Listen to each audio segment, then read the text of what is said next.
Last chance to back down, Asian girl, Brad shouted, clenching his fists. No, Mia replied quietly but firmly, taking off her jacket. I won't be your victim anymore. The crowd of students held their breath. No one could believe what they were seeing. The skinny 15-year-old girl stood before the school's most fearsome bully, ready for a fight. You have no idea what this girl is capable of, someone in the crowd whispered. And he was right. They had no idea. The most interesting part is yet to come. Stay with us to find out how it all ended. In the meantime, like and subscribe to the channel so you don't miss out. Mia Chen always knew that being the new girl at Lincoln High School would not be easy, but she could never have imagined it would turn into a real nightmare. Moving from San Francisco to the small town of Springfield, Illinois, turned her life upside down. Her father got a job at the local hospital, and the family had to leave their familiar life in a multicultural city for career prospects. For 17-year-old Mia, this meant leaving behind friends, a familiar environment, and, most importantly, her secret passion, martial arts. Since she was 10, Mia had been training in traditional Kung Fu under Master Lee in San Francisco's Chinatown. 7 years of hard training had turned the fragile girl into an experienced practitioner, but she never told anyone about it. Her father always told her, true strength is not about showing it to everyone. True strength is knowing when to use it. The first day at her new school was a harbinger of the troubles to come. Lincoln High was a typical American school in a conservative town where most students had known each other since kindergarten. There were few Asian kids here, and all eyes were instantly drawn to Mia. Look, a new Chinese girl, she heard someone whisper in the hallway. I bet she's smart. All Asians are smart, added another voice. Or maybe she knows Kung Fu, laughed a third, and several students giggled. Mia tried to ignore the comments and focus on her studies. She found her place in a far corner of the cafeteria, where she usually ate alone, reading books. The first 2 weeks passed relatively quietly, aside from the constant stares and whispers behind her back. But everything changed when Brad Johnson took notice of her. Brad was the star of the football team, an 18-year-old senior with a reputation as the king of the school. Tall, broad-shouldered, with a perfect smile and impeccable haircut, he was every girl's dream. But behind the handsome exterior lay a cruel nature, and a tendency to bully those who didn't fit his idea of normal. Always by Brad's side were his loyal henchmen, Tyler Smith and Ryan Davis. Tyler was almost as big as Brad, but had a heavy gaze and a constantly sullen expression. Ryan was taller than the others, lanky, with an unpleasant laugh that echoed throughout the cafeteria. The first confrontation occurred on Monday, during Mia's third week at the new school. She was sitting in the library, preparing for a history test when a shadow fell over her textbook. This seat is taken, she heard a rude voice. Mia looked up and saw Brad with his friends. The library was half empty, and there were plenty of free seats. Sorry, I didn't see any sign, Mia said quietly, gathering her things. She speaks, Brad announced loudly, addressing Tyler and Ryan. I thought maybe she was mute. Laughter rippled through the nearby tables. A few students looked up from their books, watching the scene unfold. Just mute, Tyler added, reaching for Mia's glasses. Instinctively, Mia caught his wrist, a reflex from years of training, but immediately let go. No need to escalate the situation, she mentally repeated her father's words. This movement caught Brad's attention. His eyes narrowed with interest. Not a bad reaction, he drawled. Think you're tough? No, Mia replied quietly, standing up. I just want to learn. When she turned to leave, Ryan's foot shot out, tripping her. Mia noticed the movement and easily stepped over the obstacle, maintaining her balance, but her backpack crashed to the floor, spilling its contents all over the library. Oops, Ryan smirked. What a klutz. The library filled with quiet laughter. Mia silently gathered the scattered textbooks and notebooks. Her face burned with shame, but her hands trembled not from fear, but from the effort to hold back. 6 years of training had taught her to control her emotions, but every cell in her body screamed with the desire to fight back. Miss Chen, are you okay? Mrs. Anderson, the school librarian, approached. Yes, ma'am, Mia replied, picking up the last notebook. I just dropped my backpack. Brad and his friends had already left, leaving behind an atmosphere of tension and bad omens. Over the next few days, the situation only worsened. Mia's locker was regularly stuffed with crumpled papers and food scraps. Someone had written obscene graffiti on her desk. In gym class, she was always picked last for teams, and during games, she was accidentally shoved and stepped on. The worst were the comments. "Hey, sushi!" or "Go home to your rice fields," echoed in the hallways. Mia tried not to react, remembering Master Lee's teachings that anger is a weakness that can be used against you. At home, she didn't tell anyone about her problems at school. Her parents were already worried about the move and adjusting to the new place. Her father worked at the hospital for 14 hours a day, trying to prove himself in a new environment. Her mother struggled with her own isolation in an unfamiliar city where the Asian community was extremely small. In the evenings, Mia trained in the garage, practicing the forms and techniques she had learned in San Francisco. It was the only time she felt like herself, confident, strong, in control. Her movements were precise and fluid, each strike and block honed to perfection. "Mia, dear, are you in there?" Her mother called one evening, peeking into the garage. "Yes, Mom," Mia replied, wiping sweat from her forehead. "How's school? You seem so quiet lately." "Everything's fine," Mia lied. "Just getting used to the new place." Her mother looked at her closely but didn't press further. "Dinner in half an hour," she said, and returned to the house. Mia continued her training, but her thoughts were far from martial arts. She thought about how much longer she could endure, about how long she could hide what was happening from her parents, about whether there was a way out of this situation that wouldn't lead to even bigger problems. The answer to these questions came unexpectedly and brutally on a cold October morning. It was Tuesday, the third week of October. Mia stood at her locker, pulling out textbooks for her first class when she felt someone's presence behind her. She expected the usual shove or taunt, but instead felt something cold and sticky in her hair. At first, she thought it was water, a cruel joke, but harmless. But then the burning began. A sharp, painful sensation spread across her scalp, and she felt something thick and viscous running down her neck. The chemical smell hit her nose. Super glue. "No," Mia whispered, touching her hair. Her fingers found the sticky, hardening mass. The glue had already begun to set, firmly bonding strands of hair to her scalp. "Looks like our little Asian got herself into a sticky situation," she heard Brad's voice behind her. Mia slowly turned around. Brad stood there with an empty tube of glue in his hands, his face glowing with malicious delight. Next to him, Tyler and Ryan filmed her reaction on their phones, capturing every second of her humiliation. "It's just a joke," Ryan said, continuing to record. "Relax." The burning intensified with each passing second. Mia felt the glue literally burning her skin, leaving chemical burns. Tears welled up in her eyes, but not from pain, rather from rage and humiliation. "What is going on here?"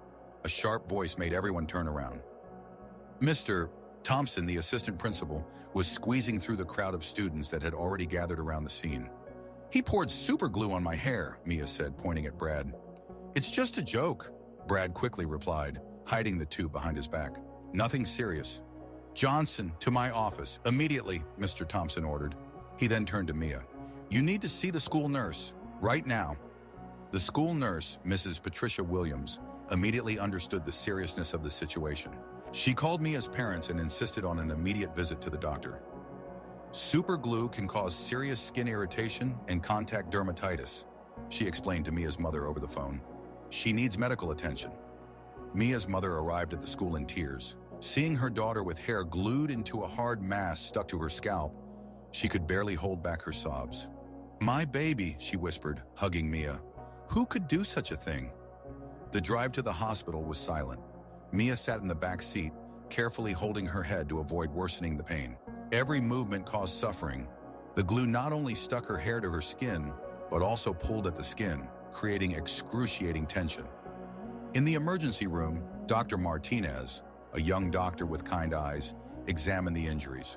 "This is contact dermatitis from cyanoacrylate, the main component of superglue," he explained to the parents.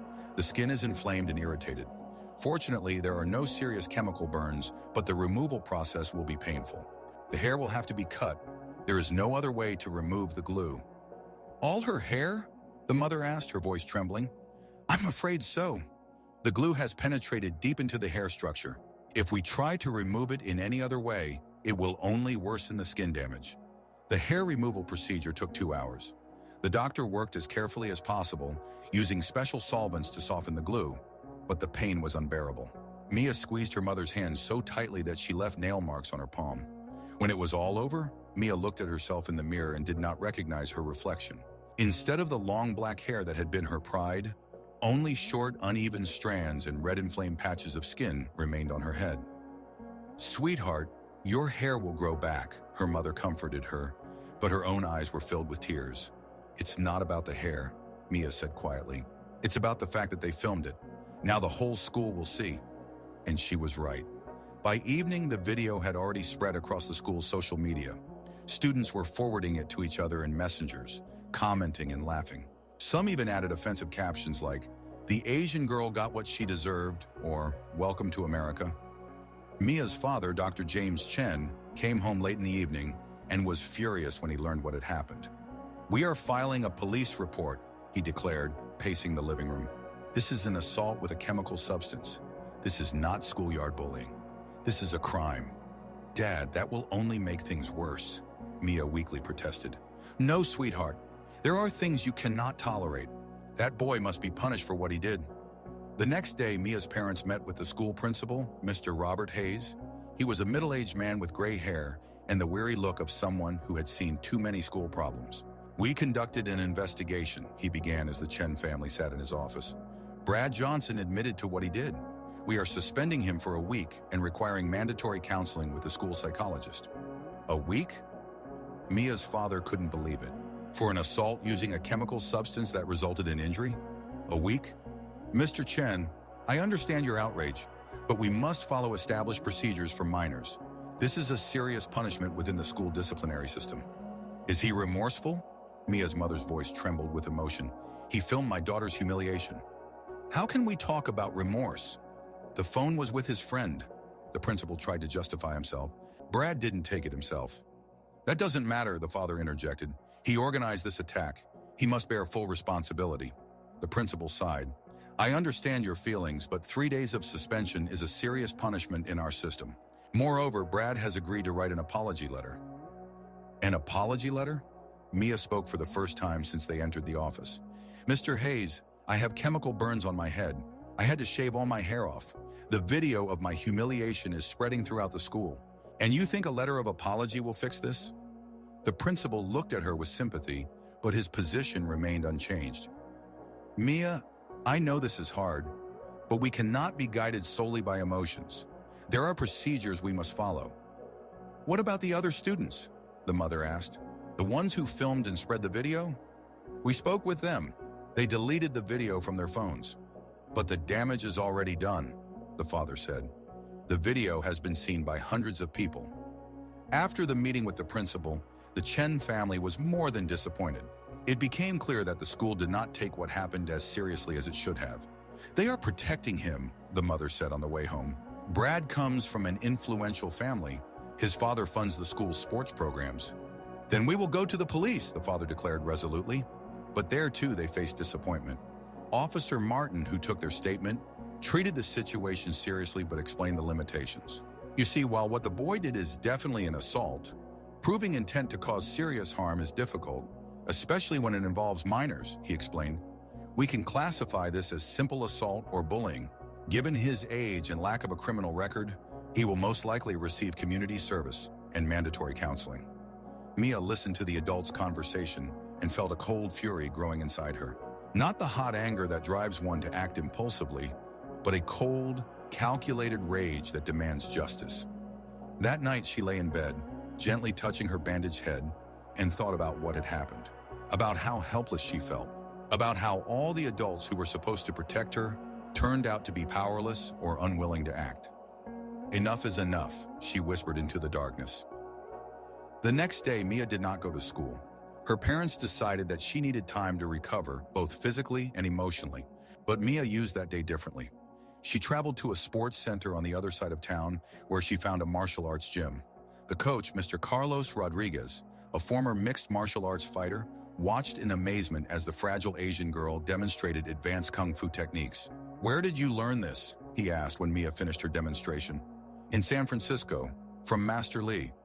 "I know that, Master. Great school." Carlos looked closely at Mia's bandaged head. "Problems at school?" Mia briefly recounted what had happened. Carlos listened, his face growing darker. "I understand," he finally said. "Sometimes the system doesn't work. Sometimes you have to stand up for yourself.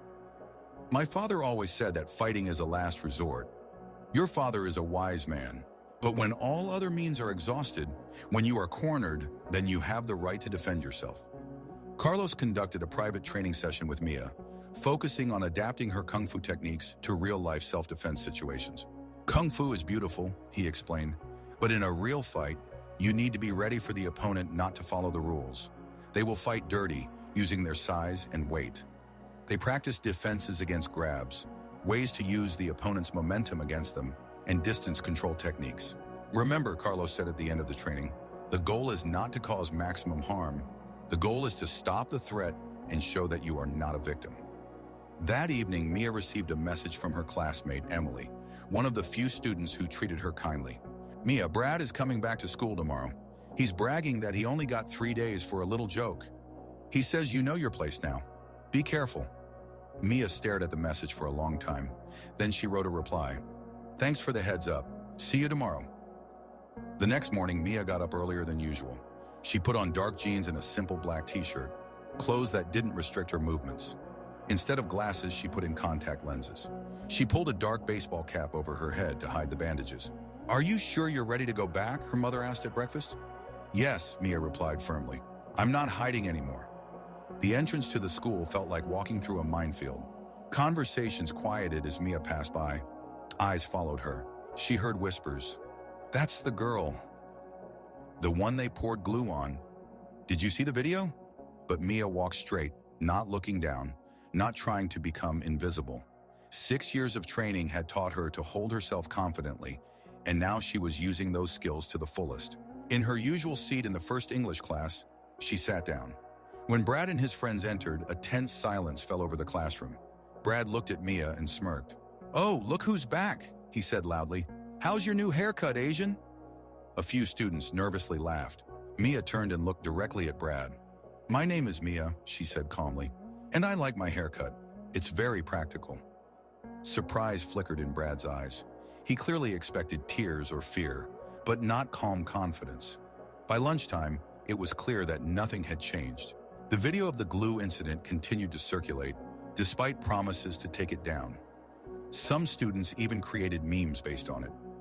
In the cafeteria, Mia sat alone as usual when a whole group approached her table. Brad, Tyler, Ryan, and a few other football players surrounded her. So you've come out of hiding? Brad said loudly, drawing the attention of the entire cafeteria. I'm surprised you showed your face after such humiliation. Mia slowly lifted her gaze from her lunch and looked directly at Brad. I was never hiding, she said evenly. I was recovering from the chemical burns you caused me. Chemical burns? Brad laughed. That was a little joke. You're being too dramatic. A joke? Mia's voice grew colder. You think chemical burns are a joke? The cafeteria gradually quieted down. Students at nearby tables turned to watch the confrontation. Listen, Asian. Brad leaned closer to Mia. You're new here, so I'll explain how things work. There are those who matter and those who don't. Guess which category you belong to. Mia stood up from her seat. Even standing, she was significantly shorter than Brad, but something in her posture made him involuntarily take a step back. I don't want any trouble, Brad, she said quietly, but her words carried to every corner of the cafeteria. I just want to learn and eat my lunch in peace. What if I don't want to leave you alone? Brad smirked. What will you do then? Mia looked at him with a long gaze. In that look was something that made several students in the crowd feel an unexpected unease. Then, she said very quietly, you'll find out who I really am. Brad laughed, but the laughter didn't sound as confident as usual. Big words from a little girl. You know what? I think you need a new reminder of your place. He nodded to Tyler, who pulled out a new tube of super glue from his pocket. Mia's stomach twisted at the memories of pain and humiliation, but her face remained calm. This time, Brad lowered his voice. No one will come to your rescue. After school, behind the gym, 3 o'clock. If you're not afraid. Mia knew it was a trap. She knew Brad wasn't going to play fair, but she also knew she could no longer run. At 3 o'clock, she said calmly. Just you and me. No friends, no glue, no weapons. A fair fight? Brad raised his eyebrows in surprise. Are you seriously challenging me to a duel? You? Yes. The confidence in that word sparked a wave of whispers among the students. Everyone knew Brad was much bigger and stronger. No one understood where such confidence came from in a fragile Asian girl. "Your funeral," Brad smirked. "At 3 o'clock. But when I'm done with you, you'll never look me in the eye again." The news of the upcoming fight spread through the school like wildfire. By the last class, even the teachers knew something was brewing. In the hallways, all anyone talked about was how the new Asian girl challenged Brad Johnson to a fight. Most students considered it suicide. Brad was not only much larger than Mia, but he also had a reputation as a brutal fighter. A few years ago, he had beaten a student so badly that the kid had to be hospitalized. At 2:55, Mia made her way to the back of the gym. Her heart was calm and steady. She thought of Master Lee's words. "A true battle is won not by the strength of muscles, but by the strength of spirit. He who remains calm in chaos has already won half the battle." A crowd had already gathered behind the gym. It seemed half the school had come to witness what many considered a beating. Phones were at the ready, prepared to capture every moment. In the center of the circle stood Brad with Tyler and Ryan. Upon seeing Mia, he laughed loudly. "I didn't think you had the guts to show up," he shouted. "Last chance to back down, Asian girl." Mia took off her jacket and baseball cap, revealing her short hair and still visible traces of bandages. The crowd buzzed, seeing the full consequences of what Brad had done. "No friends," she reminded, looking at Tyler and Ryan. "Just you and me." Brad confidently waved his friends away. "I won't need help," he declared. "This will be quick." Mia stood in the center of the circle, completely relaxed. Her stance gave away no signs of combat training. She looked like an ordinary girl who didn't know what she had gotten into. Brad began to circle around her like a predator around its prey. "Last chance," he said. "Get on your knees, apologize for challenging me, and I'll be merciful." "No," Mia answered quietly but firmly. And at that moment, something changed. Maybe it was the tone of her voice, or something in her gaze, but several students in the crowd felt they were about to witness something unexpected. Brad attacked first, throwing a wide right-hand punch at Mia's head. It was a clumsy, telegraphed blow that Mia saw coming from a mile away. She simply leaned aside and Brad's fist whizzed past her without even grazing her. Losing his balance from his own momentum, Brad stumbled forward. The crowd murmured in surprise. "Stand still and fight!" Brad shouted, attacking again. This time he threw a series of punches, but each one met only air. Mia dodged and blocked with minimal movements. Her technique was economical and precise. Within 30 seconds, Brad was already breathing heavily from the exertion. "Stop dancing and fight back," he yelled, lunging forward with his whole body. This time, Mia counterattacked. A simple sweep caught Brad's leg and sent him face first into the grass. The crowd gasped, then erupted into a mix of shock and nervous laughter. Brad sprang to his feet, his face flushed with rage and humiliation. "That was luck," he growled. "That's not luck," Mia replied calmly. "We can stop right now. Just leave me alone." The suggestion only infuriated Brad further. With a roar of rage, he charged at Mia again, this time attacking with more caution, but also with more fury. Mia retreated, caught his arm, and used Brad's own momentum to throw him over her hip. The Sambo throw she had learned from Master Lee worked perfectly. The big guy crashed to the ground again with a thud. The circle of onlookers fell silent. Phones continued to record, but the expressions on their faces shifted from anticipation of a beating to complete disbelief. "What are you waiting for?" Brad shouted, getting up and addressing Tyler and Ryan. "Get her!" The rules of the game had changed. Tyler and Ryan rushed forward, turning a fair duel into a 3-on-1 attack. But Mia was ready for this. Fighting against multiple opponents had been part of her advanced kung fu training. When Ryan reached her first, Mia executed a leg sweep, using his own momentum to throw him to the ground, then rolled to the side. Tyler attacked right after that, but Mia intercepted his strike, applied an arm lock, and flipped him over using leverage. Brad got back up and began to circle, looking for an opportunity to attack while Mia was busy with his friends. But Mia kept moving, maintaining awareness of all three opponents simultaneously. "Is she some kind of ninja or what?" someone in the crowd said loudly. This comment seemed to push Brad over the edge. With a roar of rage, he charged at Mia from behind, trying to grab her and use his weight to overpower her. This was the worst thing he could do against a kung fu master. Within seconds, Mia turned the tables, taking a position behind Brad and applying a chokehold. Not fully, but with enough pressure to show what she could do. "Give up," she whispered directly into his ear. "It's over." Brad struggled for a few more seconds, then froze. Finally realizing his position, Mia felt the moment when his fighting spirit left him, the relaxation of his muscles, the shift from resistance to surrender. She released the hold and stepped back, giving Brad space to get up. The football player slowly rose to his feet. His face was a mask of shock, disbelief, and deep humiliation. He looked around at the crowd of students, at the phones that had captured every moment of his defeat by a girl half his size. "Who the hell are you?" he asked, his voice barely audible. "I'm the girl you bullied for 2 months," Mia replied evenly. "The girl you sent to the hospital with chemical burns. The girl who asked you many times to just leave her alone." The silence was deafening. Many students lowered their phones, suddenly realizing the seriousness of what they had just witnessed. Brad looked at the sea of faces, at the devices that had recorded his complete defeat, and something inside him finally broke. Without a word, he pushed through the crowd and left, leaving behind not only his jacket but everything that remained of his reputation. Tyler and Ryan exchanged uncertain glances, then hurried after him. The crowd began to disperse, buzzing with discussions about what they had seen. One of the girls, Emily from literature class, approached Mia. "Where did you learn to fight like that?" she asked in awe. "I've been training since I was 9, Mia replied simply. "But it was never about fighting. It's about discipline and self-defense." "Why didn't you do this earlier when they first started bullying you?" "Because it should always be a last resort, not the first," Mia said, putting on her jacket. "I tried everything else first." By evening, the video of the fight was spreading across social media at lightning speed. But this time, Mia was not the victim. She was the heroine. The comments were completely different. "This girl is a real warrior." "Brad got what he deserved." "Justice has been served." But Mia paid little attention to the online reaction. At home, she quietly sat in the garage, meditating as Master Lee had taught her. "Mia," her father peeked into the garage. "The school principal called me.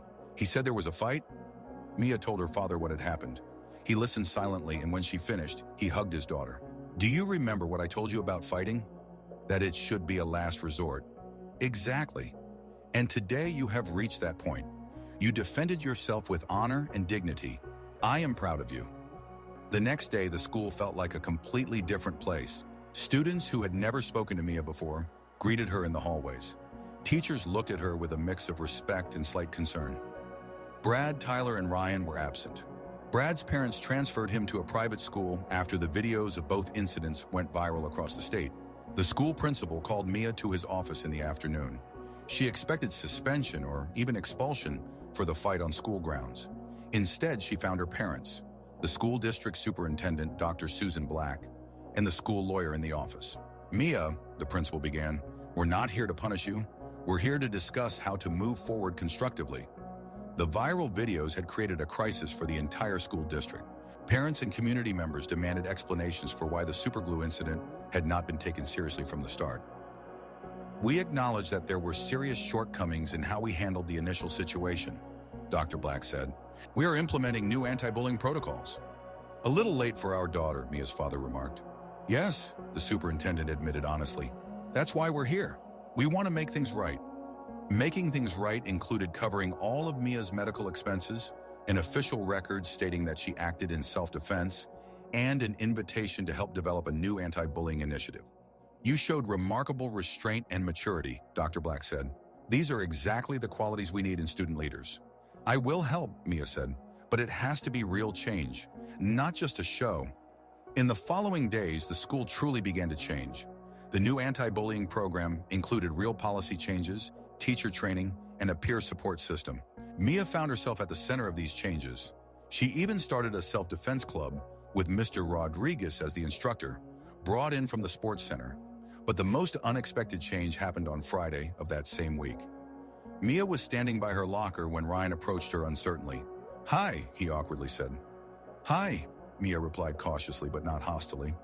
I wanted to apologize for everything, but especially for the superglue. I should have stopped Brad. Why are you telling me this only now?" Ryan met her gaze. "Because I've thought a lot about why I supported everything Brad did, and I didn't like the answers I found." He paused, gathering his thoughts. "I was a coward. It was easier to be on his side than to become his target." Mia nodded. "I understand that better than you think." "Anyway," Ryan continued, "I signed up for your self-defense club, if you don't mind. I think maybe it's not just about fighting techniques. Maybe it's also about having the confidence to make the right choices." That's exactly it, Mia said, extending her hand. See you on Monday. As Ryan walked away, Emily approached Mia. You know you did something special, right? She said. What do you mean? You changed the whole school. Not just because you beat Brad, but because you showed everyone that you can stand up for yourself with dignity. Mia looked around at the hallways of a school that just a week ago had seemed like a hostile place. Now she saw the faces of students smiling at her, teachers nodding with respect, an atmosphere that had become friendlier and safer. You know, she said to Emily, my kung fu teacher always said that true victory is not about defeating an opponent. True victory is turning an enemy into a friend. And did you manage that? Mia looked at Ryan's retreating figure. Maybe, she smiled. Maybe. The scars on Mia's head were healing. The hair grew back slowly but surely. But some changes were permanent and much more significant. She no longer tried to become invisible. She spoke up in class, joined clubs, and made friends. The martial arts skills that were once her secret had now become something she openly shared, teaching others not only techniques but also the philosophy, respect, discipline, and the understanding that true strength lies not in dominating others, but in protecting oneself and those who are weaker. The self-defense club quickly became one of the most popular in the school. It attracted not only those who wanted to learn how to fight, but also those who wanted to gain confidence and learn to stand up for their principles. A month after the incident, Mia received an unexpected letter. It arrived by mail with no return address. Inside was a simple note. Mia, I know I don't deserve forgiveness for what I did, but I want you to know, you changed me. At the new school, I'm different. I protect those I might have hurt before. Thank you for the lesson you taught me. Mia held the letter in her hands for a long time, thinking about the journey that had brought her to this moment, about the pain and humiliation she had endured, about the anger and desire for revenge she had overcome, about the strength she found not in her fist but in her own spirit. That evening, she called Master Lee in San Francisco to tell him what had happened. Master, she said, I applied what you taught me. Tell me, Master Lee asked. Mia recounted the entire story from beginning to end. Master Lee listened silently, occasionally asking clarifying questions. And how do you feel now? He asked when she finished. Different, Mia replied honestly. Stronger, but not because I defeated someone in a fight, because I found the strength within myself to stand up for the truth. Exactly, Master Lee said, pride evident in his voice. You have understood the most important lesson of Kung Fu. It's not about causing pain to others. It's about finding the strength to be who you are meant to be. After the conversation, Mia went out to the garage where she continued to train every evening. But now it was not an escape from problems. It was a way to stay connected with herself, with the source of her inner strength. She performed the slow, fluid movements of the ancient form she had learned from Master Lee. Each movement was filled with meaning. Each position told a story of balance between strength and softness, between protection and compassion. Mia, her mother's voice interrupted her meditation. Yes, Mom? You have a visitor. Mia stepped out of the garage and saw a girl about her age in the living room. She was thin, with sad eyes and a bruise on her cheek. Hi, the stranger said quietly. My name is Sarah. I go to middle school on the other side of town. I saw the video. What happened to you and how you handled it? Mia sat down next to her. Do you have problems at school too? Sarah nodded, tears glistening in her eyes. I don't know what to do. They do it every day. And the adults say it's a normal part of growing up. Mia took the girl's hand in hers. It's not normal, she said firmly, and you shouldn't have to endure it alone. That evening, Mia and Sarah talked late into the night. Mia shared not only her story, but also the strategies that had helped her cope with the situation. They discussed the importance of documenting incidents, finding allies among classmates and adults, and building self-confidence. What if nothing helps? Sarah asked. Then you learn to defend yourself, Mia replied. But that's always a last resort. And it's not about causing pain to someone. It's about showing that you are not a victim. When Sarah left, Mia's mother approached her. You talked well with her, she said. I know what it's like, Mia replied. No one should go through this alone. In the following weeks, Sarah became a frequent visitor at the Chen household.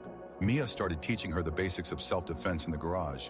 But even more importantly, she helped her find her voice, the confidence to stand up for herself with words before fists were needed.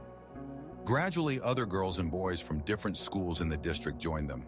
Mia's home became an unofficial support center for children facing bullying. Dr. Black learned about this and suggested that Mia create an official support program for bullying victims that would operate in all schools in the district. We could provide you with resources, training, and support from professionals, she explained. That sounds wonderful, Mia replied, but there's one condition. What is it? The program must teach not only how to stop bullying, but also how to prevent it. We need to work with those who bully others, help them understand why they do it. Dr. Black smiled. Wise suggestion, I agree. 6 months later, the Bridges of Understanding program, created by Mia, was operating in 20 schools across the state. It combined elements of self-defense with conflict resolution, peer mediation, and emotional intelligence programs. But what remained most important to Mia was what had happened to her. She was no longer the quiet girl trying to become invisible. She had found her voice, her strength, her place in the world. One day, almost a year after the super glue incident, Mia stood in front of the bathroom mirror, brushing her hair, which had finally grown to a length she liked. The scars on her scalp had almost faded, leaving only faint traces of what she had gone through. But the real changes were not on the surface. They were deep inside, in how she carried herself, how she spoke, how she viewed the world. She was no longer a victim. She was a defender, not only of herself, but of others who needed help.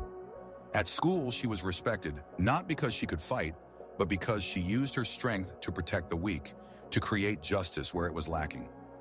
Mia, hurry up, her mother shouted from downstairs. You'll be late for the club meeting. Coming, Mia replied. She looked at her reflection one more time. In the mirror, she saw not the frightened girl who had arrived in Springfield a year ago, but a confident young woman who knew her worth and was ready to defend it. Sometimes, she said to her reflection, repeating the words that had become her personal motto, the bravest thing you can do is stand up for yourself. Not because violence solves problems, but because every person deserves dignity and respect. She grabbed her backpack and headed for the door.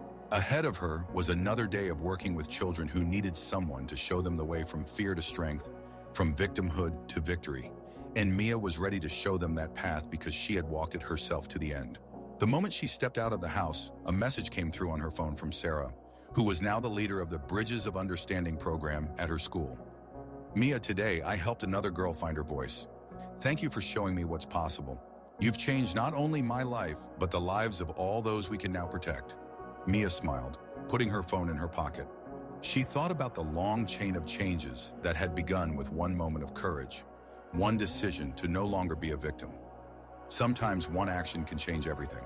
Sometimes one voice can awaken hundreds of others. Sometimes one girl who decided to stand up for herself can change the whole world. And as Mia walked down the street to the school where her self-defense club awaited, full of children eager to learn to be strong, she knew one simple truth. True strength is not in never falling.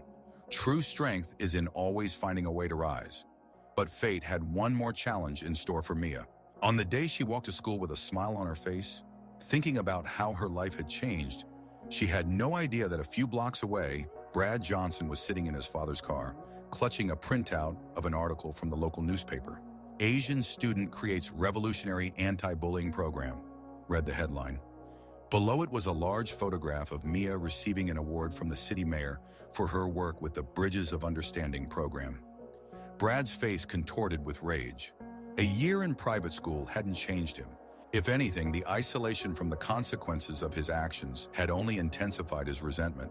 He blamed Mia for everything, for his expulsion, for the loss of status, for his name becoming synonymous with shame at their former school. She ruined my life, he whispered, crumpling the newspaper, and now they consider her a hero. Brad didn't know that his former friends Tyler and Ryan had completely changed. Tyler had become a volunteer in Mia's program, helping other kids cope with aggression. Ryan was one of the most active members of the self-defense club and planned to study psychology in college to help victims of bullying. But Brad saw only his own pain, his humiliation, his need for revenge. That evening, when Mia was conducting another self-defense class in the school gym, she noticed an unfamiliar man watching from behind the glass doors. Something about his silhouette seemed familiar, but she couldn't quite place it. Ms. Chen? One of the younger students, 12-year-old Marcus, tugged at her sleeve. That guy by the door has been watching us for half an hour. Mia turned around, but the man had already disappeared. Probably a parent of one of the students, she said, but the uneasy feeling lingered. After the class, when all the students had left, Mia remained alone in the gym, tidying up mats and equipment.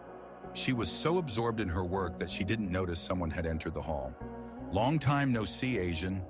The voice made her blood run cold. Mia slowly turned around and saw Brad. He was taller and bulkier than a year ago. Apparently, he had been hitting the gym hard in preparation for this encounter. "Brad," she said calmly, though her heart raced. "What are you doing here?" "I came to take back what you stole from me." His voice was filled with icy fury. "I didn't steal anything from you." "My life," he exploded. "My reputation. My future. Because of you, I had to leave school. Because of you, my dad lost his job on the school board. Because of you, the whole town thinks I'm a monster." Mia slowly backed toward the center of the hall, instinctively seeking a better position for defense. "Brad, you made your own choices. No one forced you to glue my hair." "That was a joke," he shouted. "Just a joke. And you ruined my life because of it." "A joke?" Mia's voice grew colder. "Chemical burns are a joke. Humiliation is a joke. And what now? You became famous off my suffering. You get awards for destroying me."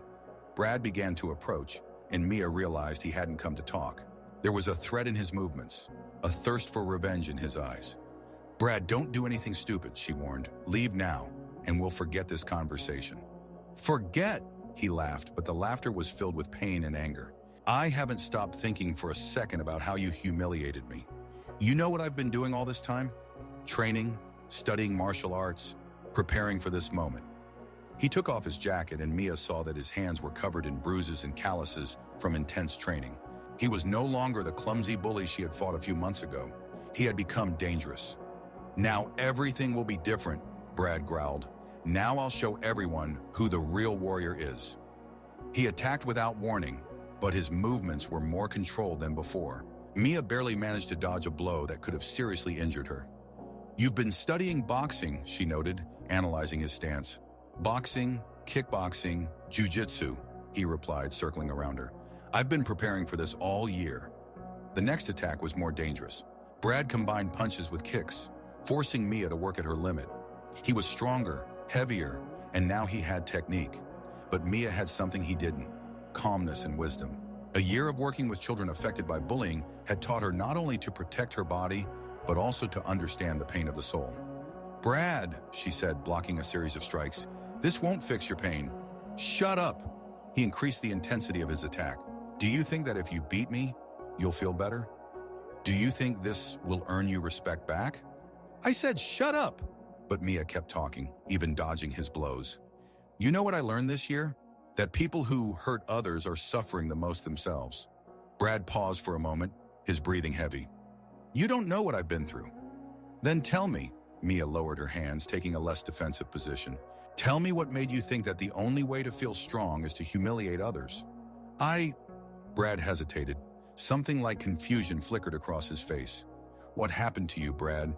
What made a 17-year-old boy think it was okay to glue a 15-year-old girl's hair?" "Because," his voice trembled, "because if I wasn't the strongest, the most important, then I was nobody." For the first time since they met in the gym, Mia saw not anger in his eyes, but pain. "And now what do you feel?" she asked quietly. "I'm still nobody," he whispered, and there was so much despair in his voice that Mia's heart ached with sympathy. "Brad!" "No!" He attacked again, but this time his movements were driven by desperation, not technique. "I don't want your pity. I want justice." The fight resumed, but now it was different. Brad fought not like a trained fighter, but like a cornered beast. His strikes were chaotic, but no less dangerous for that. At one point, he managed to grab Mia and throw her to the ground. She hit her back against the hard gym floor, momentarily losing her breath. "Now you know what it's like to be helpless," Brad shouted, raising his fist to strike. But the blow never came. In the doorway of the gym stood Mr. Rodriguez, the school principal, Mr. Hayes, and two police officers. "Step away from her, son," one of the officers said calmly, his hand resting on his holster. Brad froze, his fist still raised above Mia. "It's not what you think," he said, but his voice sounded uncertain. "We know exactly what it is," Mr. Hayes replied. "The school's security system recorded everything." "Brad," Mia slowly got up despite the pain in her back. "Please, don't make this worse." He looked at her, and in his eyes she saw not anger, but utter despair. I don't know how to live with what I've done, he whispered. I don't know how to be who I've become. Then be someone else, Mia said softly. It's never too late to change. Brad slowly lowered his hands and stepped back. The police officers moved closer, ready to put handcuffs on him. Wait, Mia said. Everyone turned to her in surprise. Mia, this young man attacked you, the principal began. I know, Mia interrupted him, but I also know that prison won't help him become better. She looked at Brad. There is another way. There are support programs, counseling, the chance for redemption. After everything he did to you? Mr. Rodriguez couldn't believe it. That's exactly why, Mia replied, because the cycle of revenge has to end sometime. Brad looked at her with disbelief. Why? Why are you helping me after everything? Mia thought about her journey, the pain she had endured, the wisdom she had gained. Because I realized something important, she said. True strength is not in defeating the enemy. The true strength lies in helping him stop being an enemy. The next hours passed in a blurred flow. Police procedures, medical examinations, calls to parents. Brad was not arrested, but was given a choice. Either prison for assault or mandatory treatment in community service. He chose treatment. 3 months later, Mia received a letter, this time with a return address, a rehabilitation center for teenagers with aggression issues. Mia, it read, I don't know if you will ever forgive me. I don't know if I can forgive myself, but I want you to know I am working on myself every day. The counselor says that my aggression was a way to cope with my own pain and fear. It's not an excuse, but it's an explanation. I learned about your program, Bridges of Understanding, about how it now operates in 100 schools across the state, about how you have helped thousands of children. I am proud of you, even if I don't have the right to say that. When I get out of here, I want to ask you for something. Let me help your program, not as a leader or teacher, but as an example of what can happen when pain turns into aggression. Let me tell my story to the children who are following my old path. I know I don't deserve forgiveness, but maybe I deserve the chance to prevent someone else from going through our pain. With respect and remorse, Brad. Mia sat for a long time with the letter in her hands. Then she picked up the phone and dialed the rehabilitation center's number. Hello, she said when someone answered. My name is Mia Chen. I would like to speak with Brad Johnson.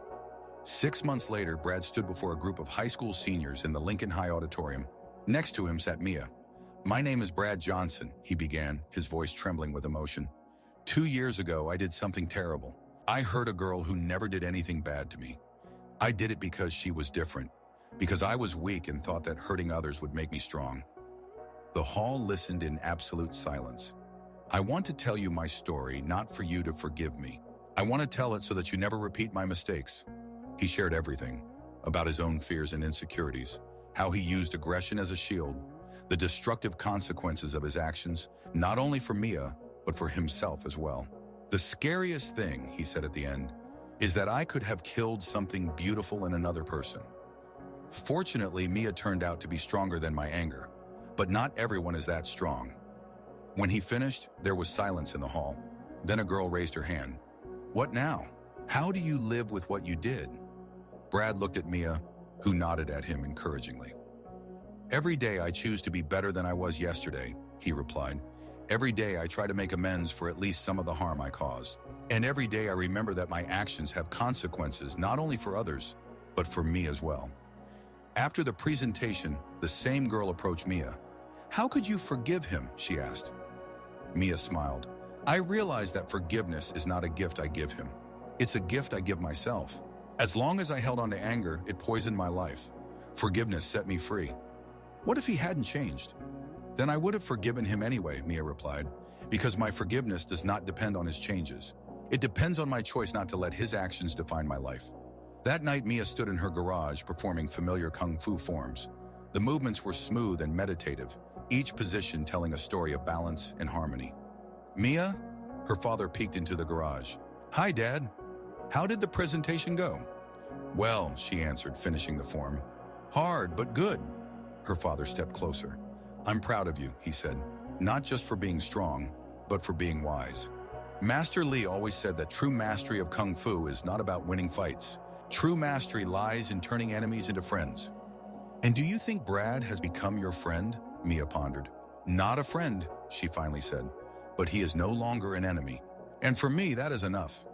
A year later, the Bridges of Understanding program was operating in 50 schools across the state. Mia received a regional award for her work with youth from the state governor. But the most important prize for her was a letter she received from a 13-year-old girl in Texas. Dear Mia, I have been bullied at school for 6 months. I wanted to end my life. But then I saw your video on YouTube. You said that every person has the right to dignity and safety. It helped me find the strength to ask for help. Thank you for showing me that I am not alone. Jessica. Mia held the letter with trembling hands, reading it over and over. In those simple words was the essence of everything she had fought for. That evening, she called an emergency meeting of the Bridges of Understanding team. We need to do more, she told the group of volunteers who helped her run the program. Letters like this come in every day. There are children who think the only way out is to harm themselves or others. What do you propose? Asked Ryan, who was now the program coordinator in their district. A National Awareness Day, Mia replied. A day when every child in America hears the same message. You are not alone, you matter, and there are people who want to help you. The idea was ambitiously crazy. Organizing a nationwide event required resources, connections, and influence that a 17-year-old girl simply did not have. But Mia was not an ordinary 17-year-old girl. Over the next 6 months, she worked 18 hours a day, reaching out to politicians, celebrities, media companies, and educational organizations. She spoke before Congress, gave interviews to national television channels, and met with state governors. Every year in our country, 300,000 children skip school due to fear of bullying, she told CNN cameras. Every day, 14 children attempt to take their own lives because of bullying. This is not just a school problem, it is a national crisis. Gradually, the idea gained momentum. Major corporations joined the movement, offering funding. Celebrities recorded video messages. Schools across the country registered to participate. And finally, the designated day arrived.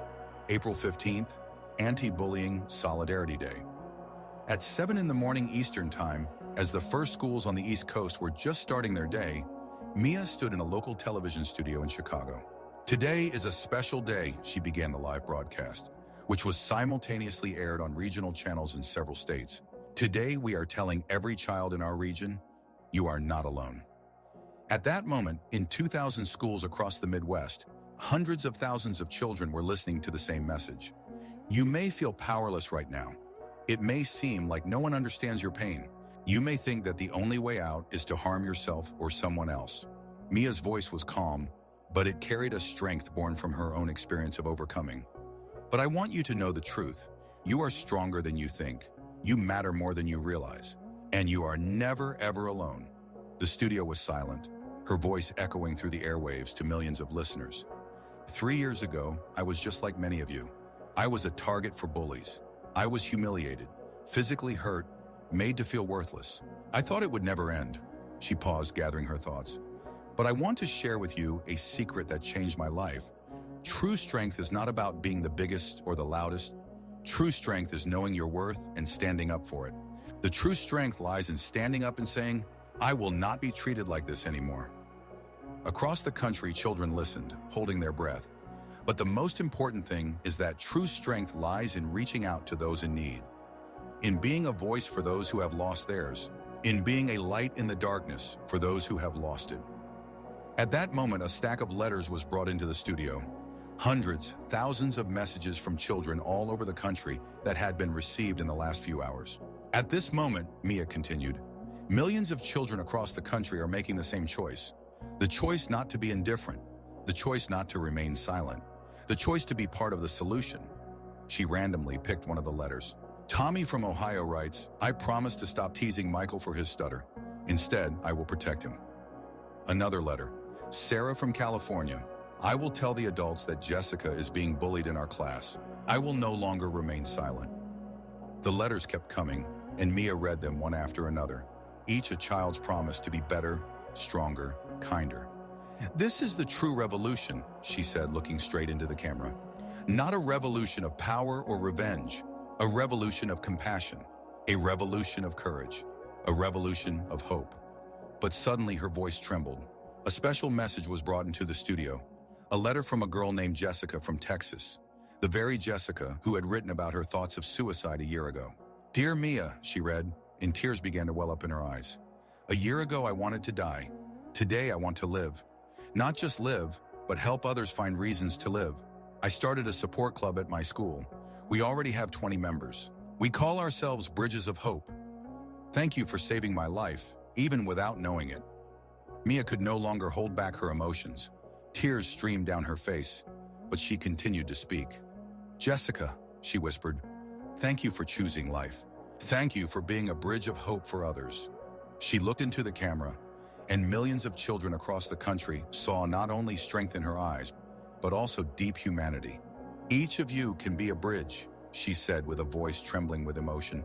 A bridge from pain to healing, from loneliness to belonging, from despair to hope. At that moment, something incredible happened. Across the country, children began to stand up.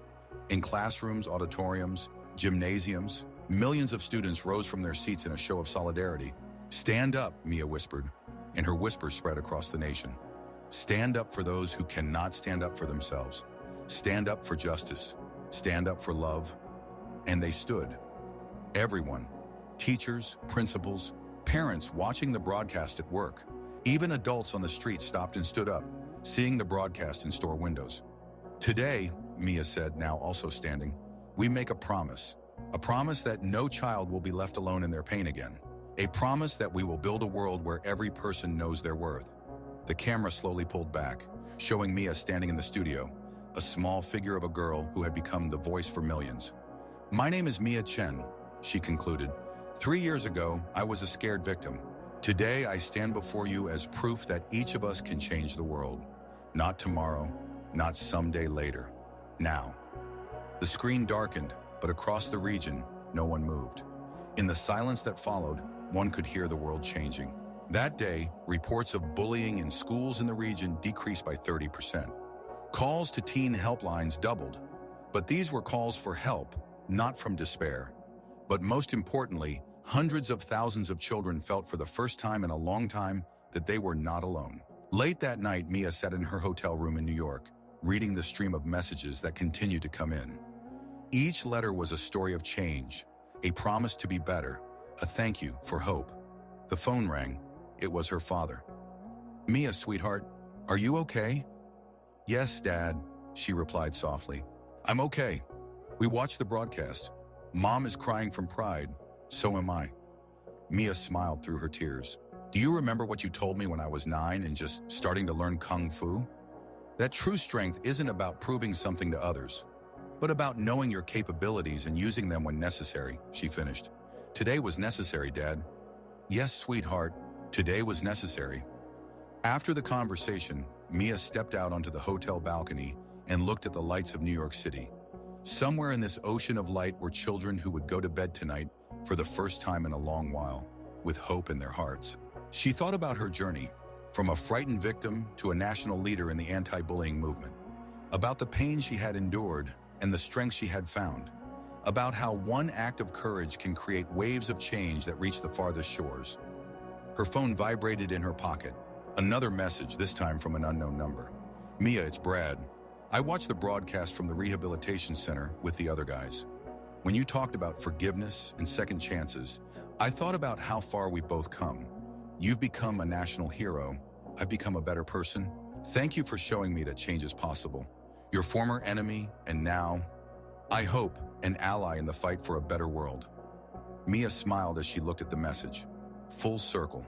From pain to healing, from enmity to understanding, from loneliness to connection with millions of people. She raised her gaze to the stars, barely visible among the city lights, and whispered the words that had become her prayer. May every child know their worth. May every voice be heard. May every heart find its bridge to hope. In that moment, standing on the balcony in the heart of America's largest city, the little girl who once felt invisible became a beacon of light for the whole world.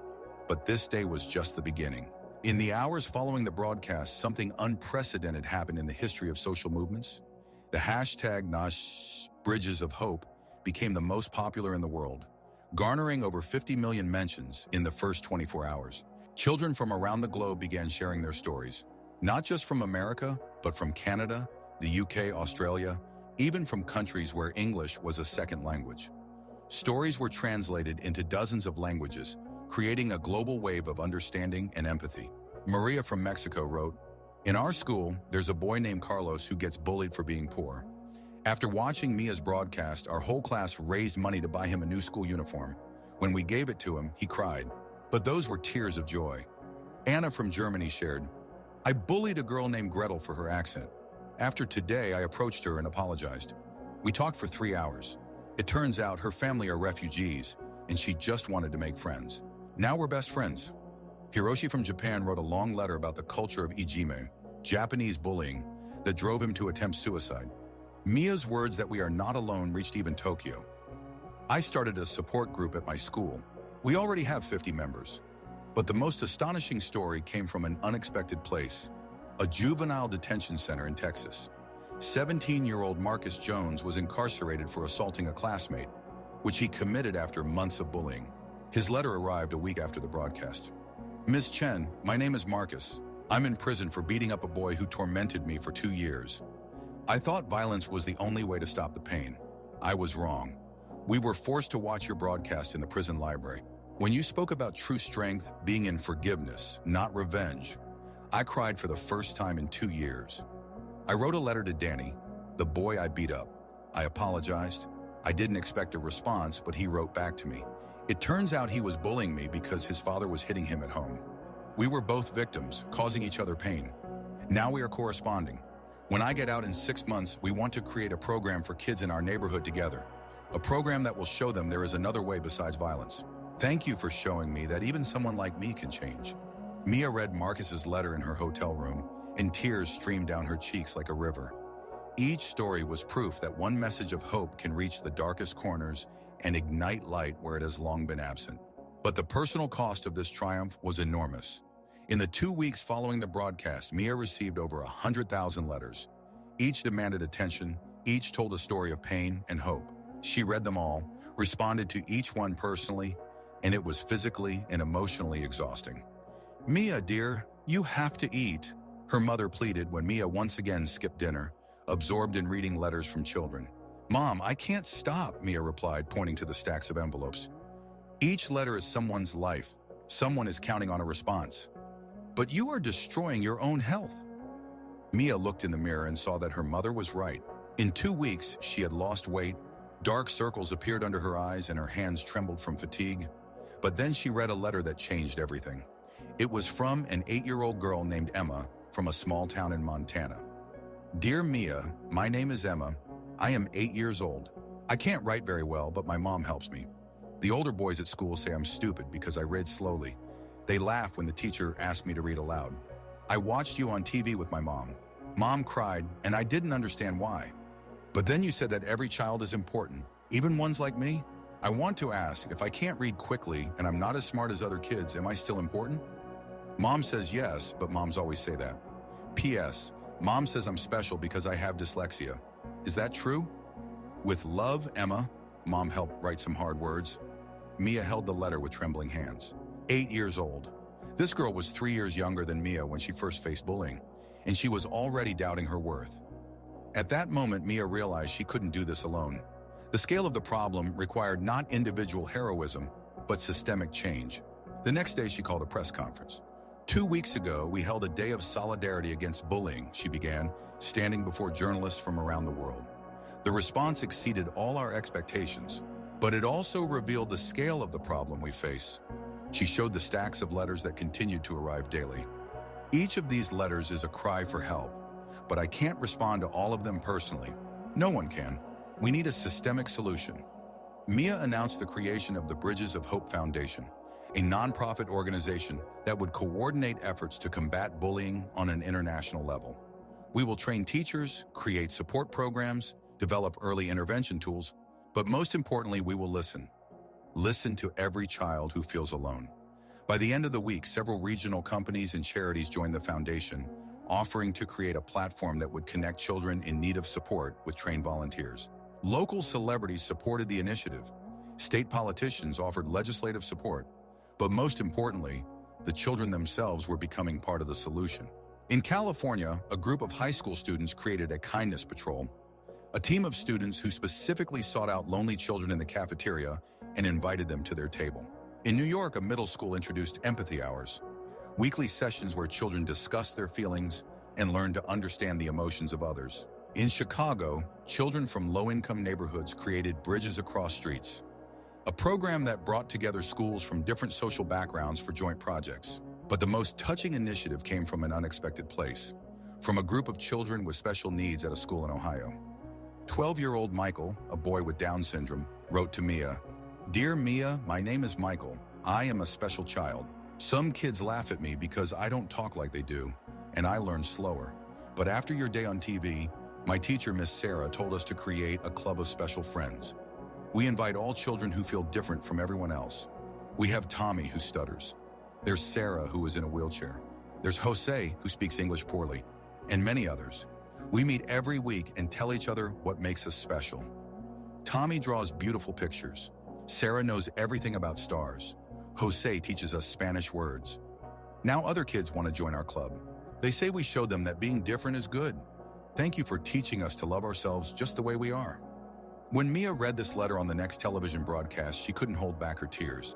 "Michael," she said directly into the camera, "you have shown all of us what true wisdom means. You are not just special, you are wonderful."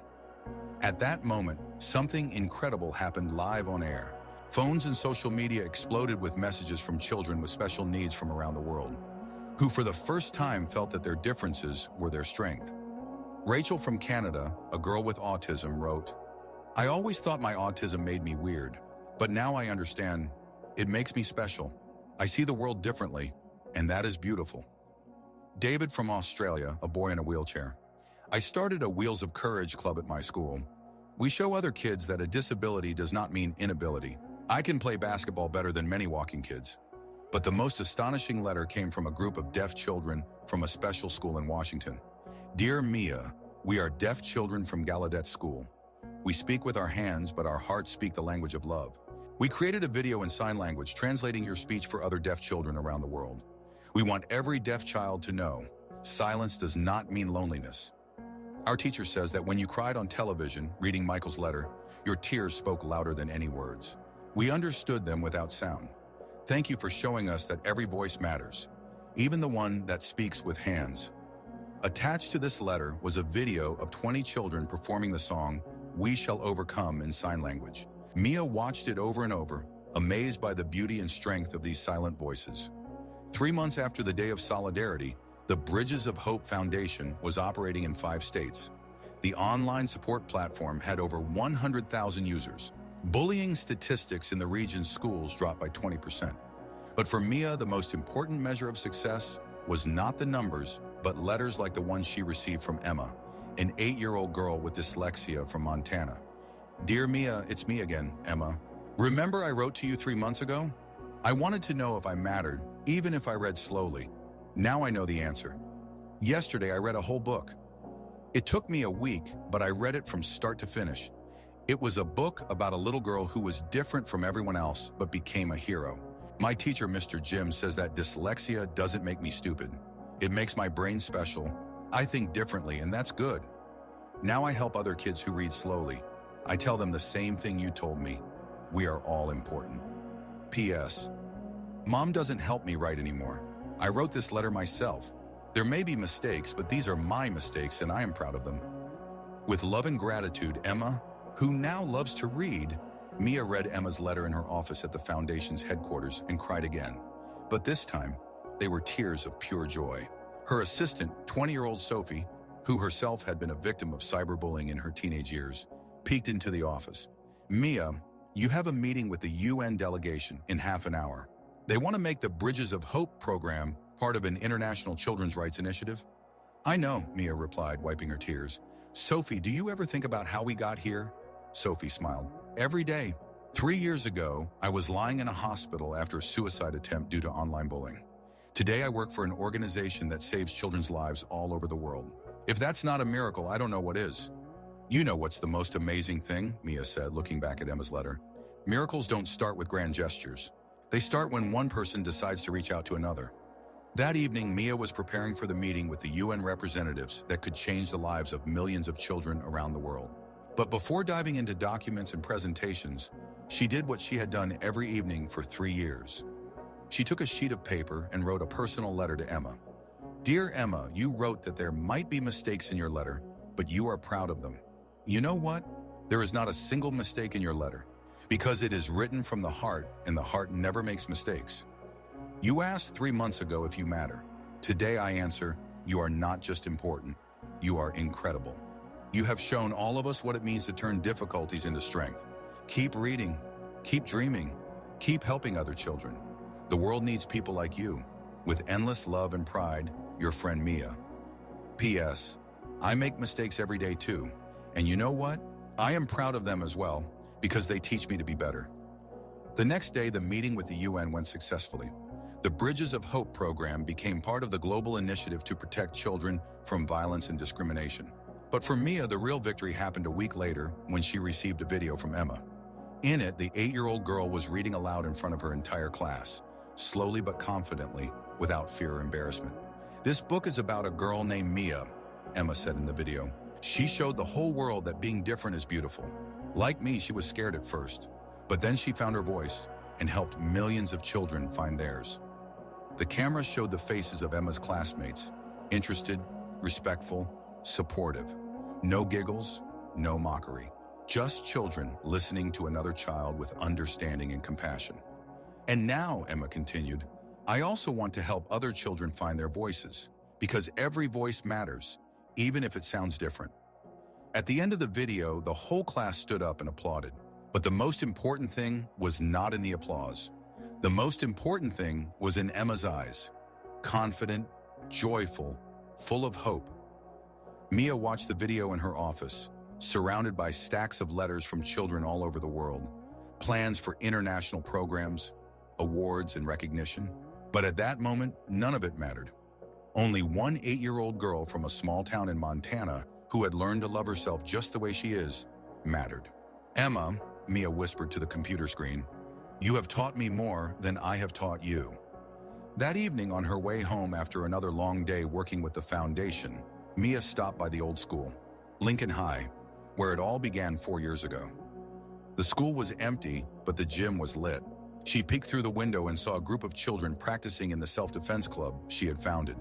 The instructor was now Ryan, her former bully, who had become one of the program's most devoted advocates. Remember, he was telling the group of teenagers, the goal is not to cause harm. The goal is to protect yourself and show that you are not victims. Among the students, Mia recognized a few faces. Children who had written her letters, children who had found strength through the program. In the corner of the hall hung a poster with a photograph of Mia and a quote, "True strength is not in defeating enemies. True strength is in turning enemies into friends." Mia smiled and quietly left, not wanting to interrupt the class. But in her heart, there was warmth from the realization that the seed she had planted 4 years ago had grown into a whole forest of hope. At home, a surprise awaited her. On the kitchen table lay a stack of letters. Not the usual letters from children that she received every day, but letters from parents. The first was from the mother of a boy from Texas. Dear Mia, you saved my son Jacob's life. A year ago, he tried to take his own life due to bullying at school. After your day of solidarity, he found the strength to ask for help. Today, he is a happy, confident teenager who helps other kids. I don't know how to thank you for bringing my son back. The next letter was from the father of a girl from California. Miss Chen, my daughter Alexis was one of those who bullied other children. I was ashamed of her behavior and didn't know what to do. After your program, she realized that she was hurting others because of her own insecurities. Now she is a leader of the anti-bullying program at her school. You have changed not only her, but our entire family. Letter after letter told stories of transformation, not only of children, but of families, schools, entire communities. The last letter was special. It was from a family in a small town in Kentucky. Dear Mia, our son Ethan was killed in a school fight 2 years ago. He was a victim of bullying who one day decided to fight back. But another boy, Trevor, was bigger and stronger. One punch, and our boy was gone forever. We were filled with rage. We wanted revenge. We wanted Trevor to rot in prison. But then we saw your program. We saw how you turned your bully into an ally. We realized that anger would not bring our son back, but it could prevent the deaths of other children. We forgave Trevor. Moreover, we are now working with him. He is getting out of prison in a year, and we want him to help us create a program in memory of Ethan. a program that will teach children that there are other ways to resolve conflicts besides violence. We know that Ethan would be proud of us, and we know that this is possible thanks to the example you have shown the world. With deep gratitude, the Martinez family. Mia read the letter from the Martinez family, and tears streamed down her face. To lose a child to violence and find the strength to forgive the killer, moreover, to work with him to prevent new tragedies. This was a manifestation of spirit that surpassed anything she could have imagined. At that moment, her parents walked into the house. "Mia, dear, we saw the light in the kitchen," her mother said. "It's late. You should rest." "Mom, Dad," Mia showed them the letter from the Martinez family. "Read this." Her parents read silently, and the same emotions reflected on their faces as on Mia's. Sorrow, admiration, hope. "Incredible," her father whispered. "To lose a child and find the strength to turn that loss into service for others. They remind me of something important," Mia said. "Every time I think I've done enough that I can stop, I get a letter like this. And I realize the work will never be finished. There will always be children who need help." Her mother hugged her. "We are proud of you, but we also worry. You carry the pain of the whole world." "Not the whole world, Mom. Just the part I can change." The next morning, Mia woke up with a clear understanding of what she needed to do next. The Bridges of Hope program was working, but it was still primarily focused on English-speaking countries. It was time to make it truly global. She gathered her team and announced a new initiative, Bridges Without Borders. The program will be adapted to the cultural characteristics of different regions of the country, and over time, it may spread to other English-speaking countries. "Bullying is not just our local problem," she explained at a press conference. "It is an issue that exists everywhere there are children, and it requires a comprehensive solution."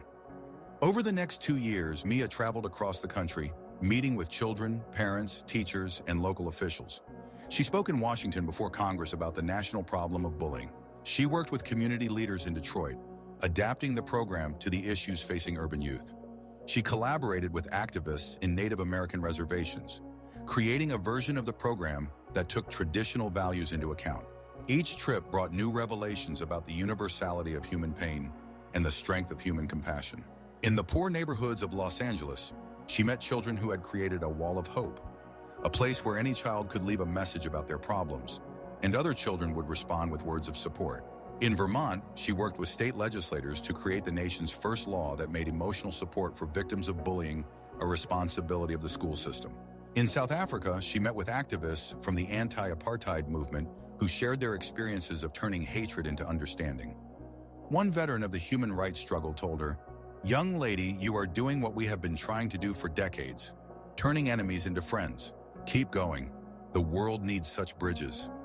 But the most touching meeting occurred in a small town in rural Alabama, where she worked with a school that was struggling with racial tension and bullying. 12-year-old Kesha, an African-American girl who faced discrimination and harassment, told Mia, "In our school, many kids don't want to be friends with someone like me because of the color of my skin. But your program taught us that we can speak from the heart, even when others don't want to listen. We created a Rainbow of Friendship Club where kids of all races learn to understand each other. Even in division, we are building bridges." When Mia returned home after 2 years of traveling the country, she was physically exhausted but spiritually transformed. She had seen the face of human pain in all its forms, but she also witnessed the endless capacity of people for compassion and change. On her first evening home, the doorbell rang. A young woman stood at the door holding a baby. "Miss Chen, my name is Jessica. Jessica from Texas." Mia didn't immediately recognize her, and then the realization hit her like lightning. This was the same Jessica who 5 years ago wrote about suicidal thoughts and then created the Bridges of Hope Club at her school. "Jessica!" Mia hugged the girl and both cried. "I graduated with honors," Jessica said through tears. "I got into college for psychology. I married Alex, the boy from our support club, and this," she pointed to the baby, "this is our daughter, Mia." Mia looked at the tiny face of the girl named after her and felt something deep inside her heal completely. "We named her after you," Jessica continued, "because you saved not only my life, you saved the life of my daughter, who would never have been born if I had." She couldn't finish, but it didn't matter. Mia understood. Can I hold her?" Mia whispered. Jessica carefully handed over the baby. Little Mia opened her eyes and looked at her namesake. In that gaze, there was nothing but pure trust and love. "Hello, little one," Mia said softly. "Welcome to a world made better by your mom." That evening, after Jessica left, Mia sat in her garage where it all began 8 years ago. She didn't practice. She just sat in meditation, reflecting on the journey that had brought her here. From a frightened victim to an international leader of the movement. From a lonely girl to a person whose name was known by millions of children around the world. From pain to healing, from trauma to transformation. But the most important realization came when she held little Mia in her hands. It wasn't about how many children she saved or how many programs she created. It was about the fact that every act of compassion creates ripples that spread through generations. Jessica didn't end her life thanks to words of hope. She grew up, became a psychologist, got married, and had a daughter. This daughter will grow up in a world that has become kinder thanks to a mother who survived. And she, in turn, will make the world even better for her children. "This is what real bridges are," Mia whispered into the silence of the garage. "They connect not just people, they connect generations." The next morning, Mia received a letter that changed everything again. It was from the International Human Rights Committee. "Dear Ms. Chen, we are honored to inform you that you have been awarded the International Human Rights Prize for your outstanding work in creating a culture of nonviolence and compassion among youth worldwide. At the age of 24, you have become the youngest laureate of this award in history. But even this news was not the most important event of the day. The most important was a phone call from Emma, now a 15-year-old girl from Montana. "Mia!" Emma shouted into the receiver. "I read online about the Human Rights Award. That's incredible. Emma, how are you? How's school?" "Great. You know what? I'm now the fastest reader in my class. It turns out dyslexia taught my brain to work differently, and now I understand things that other kids don't." "That's amazing, Emma. And you know what else? I've decided what I want to be when I grow up." "What?" "Like you. I want to help kids who feel different. I want to show them that being different is a superpower." Mia smiled, feeling her heart fill with warmth. "Emma, I think you'll be much better at this than I am." "Why?" "Because you're already doing it every day, just by being yourself." After the conversation with Emma, Mia realized that the International Human Rights Prize was not the end of her journey, but the beginning of a new phase. The recognition would give her a platform for even greater influence, a chance to reach even more children. But deep down, she knew that the most important work had already been done. Not programs, not funds, not international agreements. The most important work is changing one heart at a time, like Emma's heart, which learned to see its differences as a strength. Like Jessica's heart, which chose life over death. Like Brad's heart, which learned to ask for forgiveness. Like Marcus's heart in prison, which found a path to redemption. Like the hearts of millions of children around the world who understood the simple truth: they are not alone. That evening, Mia stood on the same balcony in New York, where 4 years ago she first felt the scale of her influence. The city lights sparkled below, but now she saw them differently. Each little light is someone's life, someone's story, someone's chance to become better. Her phone vibrated in her pocket, a message from an unknown number. "Miss Chen, I don't know you, but you saved my daughter's life. She wanted to end her life due to cyberbullying. But then she saw one of your videos and realized that pain is temporary, while death is eternal. Today she is happy and helps other children. Thank you for giving hope in the darkest moments. A grateful mother from Brazil." Mia smiled, putting her phone away. Even now, at the moment of her greatest triumph, the most important thing remained the simplest. One life saved from despair. She looked up at the stars, barely visible amid the city glow, and whispered the words that had become her daily prayer. "May every child know their worth. May every voice be heard. Let every heart find its bridge to hope." And somewhere in the city below, in hundreds of cities around the world, millions of children were going to sleep, knowing that tomorrow they would wake up in a world where their lives matter, where their pain is understood, where their hopes are real. A world that changed forever because of one girl who decided that she would not be treated that way anymore. And this was just the beginning.